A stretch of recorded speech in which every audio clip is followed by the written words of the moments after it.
I'm Diane Kornegay, Superintendent of Lake County Schools. Every year, we talk with our legislative representatives to let them know what changes they can make to benefit schools in Lake County. We know lawmakers are extremely busy and have a lot on their plate, so we narrow down our wish list to a few priorities. Those things that would make the biggest impact on our efforts to meet the needs of our students and our staff. Primarily, we are asking the legislature to provide sufficient and sustainable funds in a few specific ways.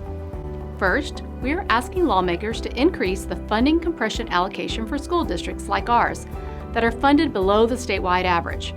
We want them to bring Lake County's funding up to 100% of the statewide average and to make the appropriation a permanent part of the Florida Education Finance Program.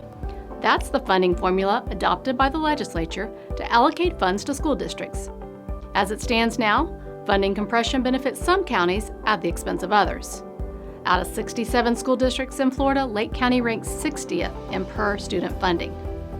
We also need adequate base student allocation funding, not just in Lake, but in all school districts, to help account for minimum wage increasing to $10 an hour in 2021 and by $1 an hour per year through 2026, as required under the 2020 amendment to the Florida Constitution.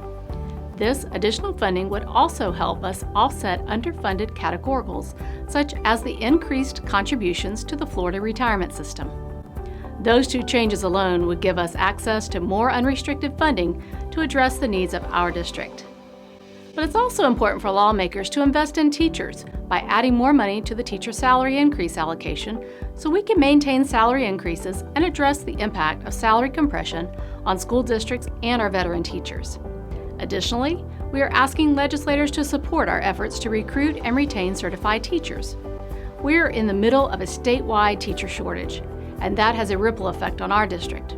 We lose funding anytime a student has a non-certified long-term substitute as the teacher of record, and there is a corresponding negative impact on student performance. We strongly encourage our new teachers to get fully certified as soon as they can, but the requirements can be burdensome. So we are asking our lawmakers to let temporary teaching certificates be effective for 5 years instead of 3.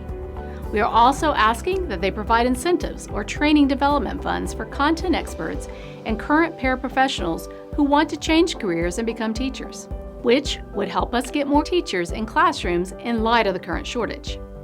In Lake, we have emphasized the importance of preparing students for high-wage and high-demand jobs through our career and technical education programs, and we want the legislature to help us make new and exciting opportunities available to our students.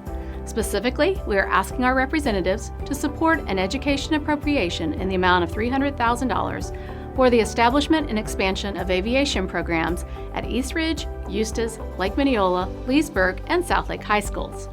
You can partner with us too. Contact your representatives and ask them to support our schools on these issues. Together, we can make positive changes that will better equip us to meet the needs of our students, teachers, and our staff.